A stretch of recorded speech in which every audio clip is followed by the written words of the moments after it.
อยู่ล้วนเสมอดามน้ำกันในเด้อเอ้ย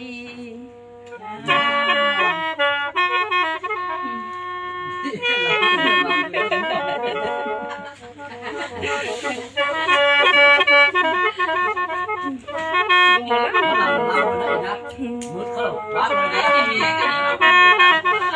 น้องก็ไว้คนไทยเด้อเอ้ยการเจ็บยาสู้ได้ได้เอ้ยการใครยาสู้มีได้เด้อเอ้ยเด้อแก่นแม่นายนอนหลับนะขอให้ได้เงินเงิน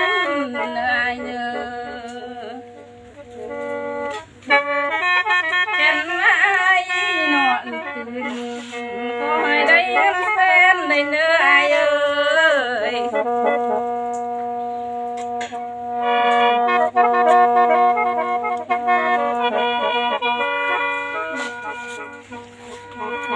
แผ่นรายประกาศต่างๆสิเงินกี่ไปไหลมาเลยเนอแผ่นประกาศต่างเนื้อไอ้เงินดอลลาร์ให้ในเขา